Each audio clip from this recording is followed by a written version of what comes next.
नमस्कार, आप देख रहे हैं जगत क्रांति टीवी और मैं हूं आपके साथ ज्योतिका। आइए रुक करते हैं खबर की ओर। आपके राष्ट्रीय संयोजक अरविंद केजरीवाल से मुलाकात के बाद शिवसेना यूबीटी नेता आदित्य ठाकरे कहते हैं, शिवसेना यूबीटी उन्हें यह बताने आई थी कि सरकारें आती जाती रहती हैं, लेकिन हमारे रिश्ते बनते रहेंगे।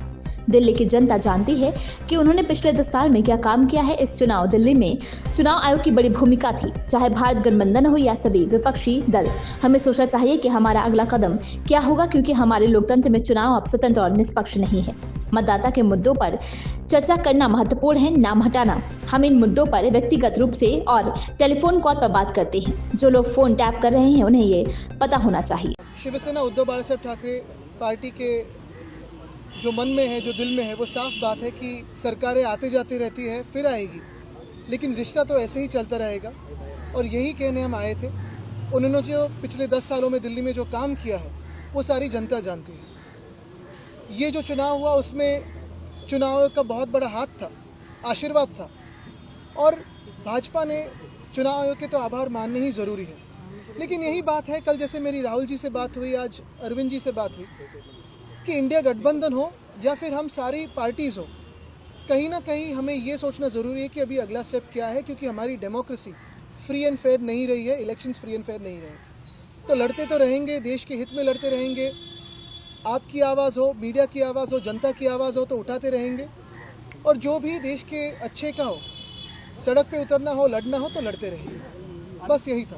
लेकिन आपको नहीं लगता जो आपसी कॉन्फ्लिक्ट था उसका नुकसान भी जो है हुआ है, और दोनों ही पक्षों की? देखिए, काफ़ी सारी इसकी एनालिसिस हो सकती है, होगी भी, दोनों पार्टी अपनी अपनी एनालिसिस रखेगी, लेकिन हमारी तरफ से जो रिश्ता है वो रहेगा, जो दोस्ती है वो तो रहेगी। इसके आगे मैं कहना चाहता हूँ कि जो काफ़ी सारी जगहों में वोट्स काटे गए थे, जो वोट्स डिलीट हुए थे, उस पर भी कभी ना कभी विचार करना ज़रूरी है, क्योंकि वो वोटिंग का अधिकार लोगों से छीना गया था, वो चुनाव आयोग ने छीना है, तो उस पर भी विचार विमर्श होना जरूरी है। आदित्य जी, क्या इस इशू पे वोटर डिलीशन एडिशन पे आपकी कोई चर्चा हुई दिल्ली महाराष्ट्र दोनों को लेके? देखिए, आज तो कर्टसी कॉल था, आज तो यही कहने आए थे कि रिश्ता तो ये जारी रहेगा।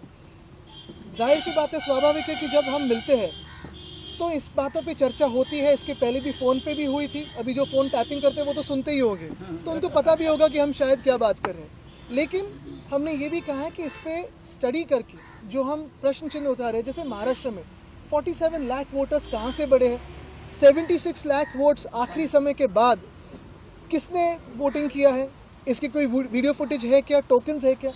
चुनाव आयोग इस पे बात करने के लिए बिल्कुल तैयार नहीं है। और ये सारी बातें अगर आप देखें तो हरियाणा हो, उड़ीसा हो, दिल्ली हो, मध्य प्रदेश हो, महाराष्ट्र हो, सारी जगह कॉमन है, ये एक पैटर्न दिखने लगा है। तो हमारे देश में आज फ्री एंड फेयर इलेक्शंस होते नहीं है, इसी का ये सबूत है। इस खबर में बस इतना ही। बने रहिए जगत क्रांति टीवी के साथ।